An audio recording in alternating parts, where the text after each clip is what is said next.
अस्सलाम वालेकुम दोस्तों, मेरा नाम है लियो, मैं सर हमेशा की तरह मौजूद है दाऊद और आप देख रहे हैं जिस वक्त क्रिकेट लवर है शो को कैसे देख रहा है। दोस्तों आप लोग से बात करने जा रहे हैं जी, बात करेंगे आज आपके साथ टॉप न्यूज का सेगमेंट है, आपको शेयर करेंगे। नंबर 1 पे आप लोग बात करने जा रहे हैं जो हमारे पास अपडेट आ रही है वो आ रही थी पीएसएल के फॉरनर प्लेयर्स की लिस्ट जो है सामने आ चुकी है। बड़े अच्छे अच्छे फॉरनर प्लेयर्स आ रहे हैं। पहले एक टाइम पर लग रहा था शायद पाकिस्तान का ये डोमेस्टिक कप भी बच जाए, लेकिन काफी ज्यादा फ्रेंचाइजीज ने इसको रिकवर कर लिया। भाई जरा इससे बात करेंगे इसके बाद के पीएसएल की जो तमाम टीम्स अब उनका सिनेरियो बड़ा जबरदस्त बन गया है। कौन कैसे कैसे किस किस तरीके से क्वालिफाई करेगा वो डिटेल आप लोग से शेयर की जाएगी। और बाबर रिजवान जो है उनको T20 में दोबारा लाने की तैयारी पकड़ी जा रही है। ये क्या अपडेट है वो आप लोग से शेयर करेंगे। और बांग्लादेश और पाकिस्तान के बाद से कुछ अपडेट आ रही है वो भी आप लोग से शेयर करेंगे। तो अगर आप हमारे चैनल पर पहली बार आए चैनल को आप सब्सक्राइब करें और साथ तो बात का आगाज करते हैं नंबर 1 खबर के साथ जो हमारे पास आ रही है। तो सबसे नंबर 1 खबर आ रही है हमारे पास वो यही आ रही है कि पीएसएल के जो फॉरनर प्लेयर्स हैं उनकी लिस्ट जो है सामने आ चुकी है।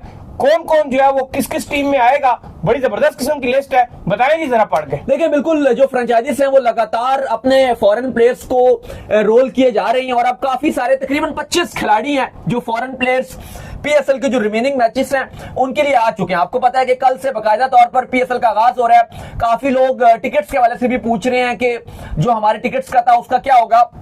तो पीसीबी ने ये अपडेट किया है कि जो आपके पास पिछले मैचेस के टिकट्स थे वो आप उनको यूज कर सकते हो, लेकिन जैसे अब रावलपिंडी में एक क्वालिफायर भी था, अगर उसने उसके टिकट लिए हुए हैं तो उसके पैसे उसको रिटर्न हो जाएंगे। एक मैच मुल्तान में भी था तो जिसने उसके टिकट लिए उसको पैसे रिटर्न हो जाएंगे। तो बाकी जो लोग हैं वो अपने पुराने जो टिकट थे वो चला सकते हैं और मैच को एंजॉय कर सकते हैं। खैर जो फॉरेन प्लेयर्स की लिस्ट है, कोटा ग्लैडिएटर्स के जो बड़े नाम है दो, वो हमने आपको कल ही बता दिया था कि रेली रोसो और फिन एलिन दोनों आ रहे हैं। 3 इन्होंने नए खिलाड़ियों को भी टीम में शामिल कर लिया, जिसमें एक गुलबदीन नायब, दिनेश चंदीमल जो मुझे नहीं लगता कि वो T20 के प्लेयर हैं, अलबत्ता खैर इन्होंने शामिल कर लिया, और अविष्का फर्नांडो इनको शामिल कर लिया। इस्लामाबाद यूनाइटेड ये बाजी मार गया और बड़े जबरदस्त प्लेयर वो लाने में कामयाब रहे हैं। बेन डवारविश और वांडर डूसन, आपको पता है उनके पहले ही थे, वांडर डूसन नहीं आ रहे थे लेकिन उनका भी नाम आ गया। फिर एलेक्स हेल्स जो हैं उनको इन्होंने शामिल कर लिया। जिमी नीशम और ताइमिल मिल्स को इन्होंने कल रात को शामिल कर लिया। एलेक्स हेल्स, जिमी नीशम और ताइमिल मिल्स बड़े शानदार फॉरेन प्लेयर शामिल किए हैं। कराची सबसे टॉप पर है। काफी लोग मजाक उड़ाते थे कि जी ये ड्रायर दे रहे हैं, ये फलाना दे रहे हैं, डिमकाना दे रहे हैं, लेकिन कराची किंग्स ने अपने फॉरेन प्लेयर को ड्रायर देके ही राजी कर लिया। भाई इससे बेहतर ऐसी कोई टीम नहीं थी जो अपने तकरीबन ऑलमोस्ट सारे फॉरेन जो बड़े नाम थे उनको इन्होंने रख लिया। इसमें मैं क्रेडिट दूंगा जो इनके हैदर हैं, वो भी बड़ा उन्होंने जबरदस्त कांटेक्ट रखा हुआ था। इवन लाहौर के अंदर आईफोन सबको देता रहा, लेकिन एंड में जब बात आई तो उनके प्लेयर्स आने से इनकार ही कर गए थे। कराची के कप्तान डेविड वार्नर रहेंगे, मोहम्मद नबी, सबसे जेम विंस सारे ही हैं भाई, टिम सैफर्ट ये भी रहेंगे, बेन मैकडरमॉट ये भी रहेंगे, और इन्होंने स्कॉटलैंड के जॉर्ज मुंसे को भी स्क्वाड में रख लिया है। लाहौर काफी डिसअपॉइंटमेंट देखने को मिली। इवन रिशाद हुसैन जो उनके प्लेयर थे उनका भी जैसे बयान चला बाद में उनकी आपको पता है सीरीज है एक यूएई के साथ बांग्लादेश की, तो वो इसलिए अवेलेबल नहीं रहेंगे। तो बाकी भी अभी तक जो सिर्फ 3 ही खिलाड़ी लाहौर के साइन अप हो चुके हैं। डेविड विजे ने भी आने से मना कर दिया था। बहरहाल एक सिकंदर रजा है, एक शकीबुल हसन है और एक रजब पक्सा, टोटल 3 खिलाड़ी अभी तक लाहौर के अंदर कर चुका है। बाकी लाहौर कोशिशें कर रहा है लेकिन कोई अच्छा नाम लाने में कामयाबी नहीं मिली। पेशावर जल्मी भी अपने बेहतर फॉरेन प्लेयर्स लाने में कामयाब है। वैसे तो इनके ड्राफ्ट में भी कोई इतने बड़े नाम नहीं थे, लेकिन जो हैं वही हैं, Tom Kohler Cadmore, Najib Zadran, Luke Wood और मैक्स ब्रियांट। जबकि मुल्तान सुल्तान ने भी 2 ऑस्ट्रेलिया की डोमेस्टिक से कोई एक ब्राउन नामी खिलाड़ी को पिक किया और एक पीटर नामी खिलाड़ी है जिसको उन्होंने स्क्वाड में रख लिया। खैर उनकी तो उस तरह से जगह भी नहीं बनेगी और वो तो आपको पता है एक ही मैच खाली मुल्तान का रह गया। बिल्कुल जी, एक ही मैच जो है मुल्तान का बाकी रह गया है और बाकी मुल्तान सुल्तान के जो ऑनर है, जब ये सारे ऑनर अपनी टीमों के लिए जो है बंदे ढूंढ रहे थे वो चिल आराम से बैठ के देख रहे थे कि भाई ये क्या हो रहा है और कौन कौन क्या क्या कर रहा है। और उनसे शुक्र है किसी ने जाके पूछा नहीं भाई आप फॉरनर प्लेयर्स लेकर नहीं आ रहे, नहीं तो वो अपनी कोई अलग थ्योरी देते थे। ये ना बताते कि हम बाहर हो गए हैं, उनकी कोई और ही थ्योरी आपकी तरफ आती। खैर इसके बाद जो अपडेट आ रही है वो आ रही है तमाम टीमों को लेकर। तो पॉइंट्स टेबल के ऊपर सिनेरियो बड़ा बेहतरीन आकर जो खड़ा हो गया। आपको पता है कि इस्लामाबाद यूनाइटेड लगातार अपने 5 मैचेस जीती, फिर लगातार ही अपने 5 के 5 मैचेस जो है वो हारी, और एक जबरदस्त किस्म का सिनेरियो इस वक्त जो है पॉइंट्स टेबल के ऊपर जो मौजूद है, जिसके चलते ये पीएसएल अब जैसे ये मामला खराब हुआ उससे पहले बहुत इंटरेस्टिंग हो चुका था। लोग सही इसको जबरदस्त तरीके से देखना शुरू हो गए थे। तो भाई सिनेरियो बड़ा फिट फंस गया। देखिए अब 4 मैचेस हैं आपके जो प्ले ऑफ से पहले हैं, वो चारों ही बड़े, 4 में से 3 बड़े इंपॉर्टेंट। अभी आपको वो भी बताते हैं कि क्या क्या किस किस मैच से किसकी क्वालिफिकेशन क्वालिफिकेशन फंसी भी है। लेकिन उससे पहले जल्दी से आपको पहले जो पॉइंट्स टेबल है उसका ओवरव्यू दे देते हैं, जहां पर क्वेटा ग्लैडिएटर बदस्तूर नंबर 1 पे है और वो क्वालिफाई कर चुकी है। 9 में से 6 मैचेस जीते हैं, वो गो थ्रू कर गई है। कराची किंग्स 8 में से 5 जीत के नंबर 2 पर है। इस्लामाबाद यूनाइटेड 9 खेल के 5 जीती है, वो तीसरे नंबर पे है। लाहौर कलंदर 9 जीती है, 9 खेल के 4 जीती है, वो चौथे नंबर पे है। ज़ल्मी 8 खेल के 4 जीती है, लेकिन ये देखना है आपको कि लाहौर ने 9 खेल लिया मैच जीते, वो अगर आप देखो तो वो 4 जीते हैं। ज़ल्मी ने 8 खेले, एक मैच कम खेला है तो उनके पास चांस ज्यादा है, 4 वो जीते पर मुल्तान आपकी बाहर नजर आ रही है। अब अगर आप शेड्यूल की तरफ आते हो, जो बकिया मैचेस रह गए हैं, पहला मैच खेला जाना है पेशावर ज़ल्मी और कराची किंग्स का। बड़ा इंपॉर्टेंट मैच है दोनों ही टीमों के लिए। बिलखसूस अगर कराची जीत गया तो Karachi go through direct qualify कर जाएगा और कहानी खत्म हो जाएगी। लेकिन अगर पेशावर ज़ल्मी जीत जाता है तो उनके भी 80% चांस बन जाएंगे कि वो ऑलमोस्ट अपना अगला मैच उनको देखना पड़ेगा, लेकिन उनके भी चांसेस काफी बन जाएंगे। फिर दूसरा मैच आता है आपका मुल्तान सुल्तान और कोयटा ग्लैडिएटर्स का। ये अगले दिन खेला जाएगा और ये डे मैच होगा, लेकिन ये एक डेड रबर मैच होगा कोयटा ग्लैडिएटर्स और मुल्तान सुल्तान का, क्योंकि अगर कोयटा जीतती है तो भी वो क्वालिफाई है और अगर मुल्तान जीतती है तो भी उनको फर्क नहीं, हारते हैं तो भी उनको फर्क नहीं पड़ता। लेकिन हाँ, एक चीज थोड़ा सा इंपैक्ट जरूर हो सकता है कि अगर कोयटा ये जीत गई, वैसे अभी भी चांस ये कि वो टॉप 2 पे फिनिश करेंगे, लेकिन अगर वो ये जीत गए तो 100% कंफर्म हो जाएगा कि वो टॉप 2 पे फिनिश करेंगे। फिर थर्ड जो मैच है आपका पेशावर ज़ल्मी और लाहौर कलंदर का, ये बहुत ही इंपॉर्टेंट मैच है। इसको आप ये समझ लीजिए कि जो क्या वो डायरेक्ट बाहर हो जाएगा। लाहौर कलंदर निकलो, बिल्कुल 1 मिनट भी नहीं ऑप्शन लगाया जाएगा। अगर लाहौर कलंदर हार गया वो डायरेक्ट बाहर हो गए, अगर पेशावर ज़ल्मी भी हार गया वो भी डायरेक्ट बाहर हो गए। तो ये मैच इंतहाई अहमियत का हामिल रहेगा और पेशावर ज़ल्मी पूरी कोशिश करेगा कि वो ये मैच जीत गए तो उनके बड़े बल्ले बल्ले हो जाएंगे, वो भी गो थ्रू कर सकते हैं। फिर इसके बाद जो मैच है आपका वो है इस्लामाबाद यूनाइटेड और कराची किंग्स का। यह मैच 2 तरीके से बड़े अहमियत का हामिल होगा।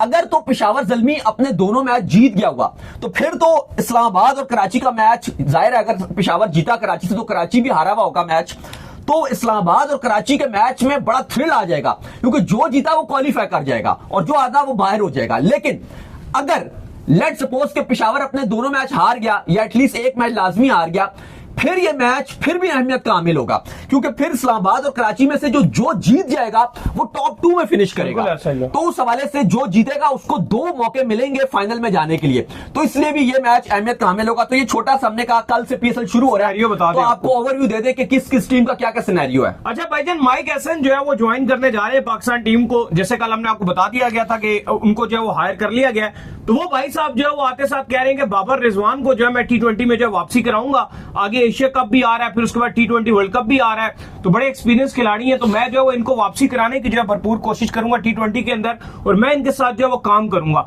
सवाल मेरा बड़ा सिंपल है और ये है कि भाईजान बड़ी मुश्किल से हमारी इन दोनों से इंटरनेशनली T20 में जो जान छूटी थी, स्पेशली रिजवान से। बाबर चलो फिर कहीं ना कहीं जो है कुछ ना कुछ जो है वो कर जाता था, लेकिन रिजवान साहब ने बड़े बड़े प्लेटफॉर्म्स पे हमें मरवाया भी है, अगर कुछ मैच जितवाए भी हैं, और मरवाने की अगर आप रेशियो देखेंगे तो वो ज्यादा होगी एज कंपेयर जो है जितवाने के। तो ये दोबारा से अगर आप इनको लेकर आएंगे तो ये पाकिस्तान के साथ बड़ी ज्यादती है, क्योंकि न्यूजीलैंड टूर के ऊपर ये प्लान कर लिया गया था जो आपकी पिछली मैनेजमेंट थी उनकी तरफ से, अगर ये फेल भी होते तो हम दोबारा एक यंगस्टर्स की टीम बना देंगे। खुदारा लोग यंगस्टर्स की तरफ जा रहे हैं, आप फिर वही डन एंड डस्टेड प्रोडक्ट्स को फिर लाने की तैयारियां पकड़ लें। देखिए आज की जो बड़ी खबर है वो ये है कि जो माइक हैसन है, जो पाकिस्तान के बांग्लादेश की सीरीज में अपने हेड कोचिंग के फराइज अंजाम दे रहे हैं, आज उनकी आकिब जावेद जो आपके न्यूली अपॉइंटेड है नेशनल जो हाई परफॉर्मेंस सेंटर है उसके डायरेक्टर बनाए गए हैं, उनसे उनकी मुलाकात हुई और कहा गया कि वहां पे माइक हैसन ने इस ख्वाहिश का इजहार किया कि वो बाबर रिजवान को दोबारा T20 में लेकर आना चाहते हैं और उनका मानना यह कि वो एक मैच विनर खिलाड़ी हैं। फिर अब ये भी खबर आ रही है कि जो माइक हैसन है वो जो आपके बकिया सिलेक्टर्स हैं, जिसमें अलीम डार का नाम भी शामिल है, असद शफीक का भी नाम शामिल है, अजहर साहब भी हैं, आपके जो ये सरफराज अहमद है, उनको भी अपॉइंट ऑफिशियली नहीं किया, लेकिन उनको भी जल्द ऑफिशियली अपॉइंट किया जा रहा है, पाकिस्तान की सिलेक्शन कमेटी का मेंबर बनाया जा रहा है। उनसे भी फिर वो बाद में मुलाकात करेंगे और मुलाकात अभी जो आज की मुलाकात हुई आकिब जावेद से, उस पर उन्होंने कहा है कि मैं चाहता हूं कि जो वर्ल्ड कप का गोल है, ये जो बांग्लादेश की T20 सीरीज है, इसके हवाले से वो कह रहे हैं बेशक अगर आप यंगस्टर्स को चांस देना चाहते हैं तो ठीक है, मैं ओके हूं, बांग्लादेश के अगेंस्ट आप जो PSL के परफॉर्मर्स हैं आप उनको चांस दे दो, बाबर रिजवान को नहीं भी खिलाते तो कोई इशू नहीं है। लेकिन वो कहते हैं कि जो वर्ल्ड कप है और जो एशिया कप आपका सितंबर में और फिर जो वर्ल्ड कप है आपका T20 श्रीलंका और भारत में होस्टेड है, वो फैब मार्च में वो कहती है कि मैं उसमें बाबर रिजवान के साथ जाना चाहता हूं। उन्होंने जो अपनी तरफ से इनपुट दी, वो कहती है जी कि मैं इनके साथ काम करूंगा, मैं बाबर रिजवान को रोल दूंगा। ठीक है, वो थोड़ा स्लो खेलते हैं, मुझे पता है उनकी खामियां, लेकिन मैं उनको रोल दूंगा, थोड़ा उनको एग्रेसिव अप्रोच की तरफ लेके जाऊंगा। लेकिन अब सवाल यहां पर यह है अली साहब कि अगर माइक हैसन अपनी बात मनवाने में कामयाब रहते हैं, क्योंकि अभी सिलेक्शन कमेटी का भी रोल है, अभी उन्होंने अपनी इनपुट नहीं दी कि वो क्या कहते हैं कि क्या वो हर्डल बनेंगे कि नहीं जी बाबर रिजवान नहीं आएंगे। अब सवाल यहां पर सीधा सा ये उठता है कि अगर आप ये कहते हो कि बाबर रिजवान दोनों को ले आते हो, तो आप किसकी बलि दोगे? आप क्या कुर्बानी का जो बलि का बकरा है वो आप फखर जमान को बनाओगे, साइम अयूब को आप बाहर निकालोगे, मोहम्मद हारिस है, फिर बाद में वो भी खेलता है। इस टाइम सबसे ज्यादा जो विकेट कीपिंग में डिसमिसल किए वो मोहम्मद हारिस हैं। आप उनको बैटिंग भी बड़ी अच्छी की है, बैटिंग भी अच्छी की है। फिर या फिर आपके कप्तान सलमान अली आ गए हैं, वो जाहिर है वो नंबर 4 पे खेल रहे हैं, आप उनको हटाओगे, या अभी आप आगे हैदर अली को चांस देने जा रहे हो, या आगे आपके जो यंगस्टर्स परफॉर्मर दिखा रहे हैं आप उनको बाहर करोगे? यार देखो, आपका ओडीआई वर्ल्ड कप है ना 2027 का, तो आप इनके साथ ओडीआई पे काम कीजिए और आप ओडीआई वर्ल्ड कप के लिए बाबर रिजवान को तैयार कीजिए।